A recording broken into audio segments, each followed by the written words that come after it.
Okay, so first, after you have downloaded the file, just extract. Okay, you need to extract first using WinRAR, 7-zip, or any software that can extract. Okay, so go to the files folder.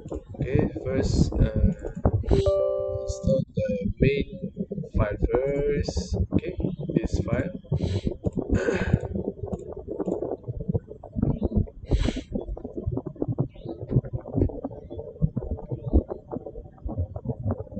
Okay, so don't launch first.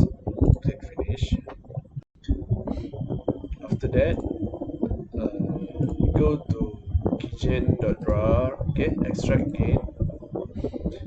So we have the correct file. Okay, just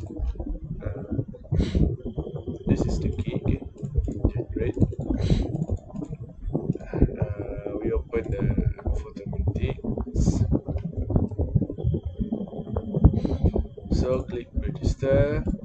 Just copy, register.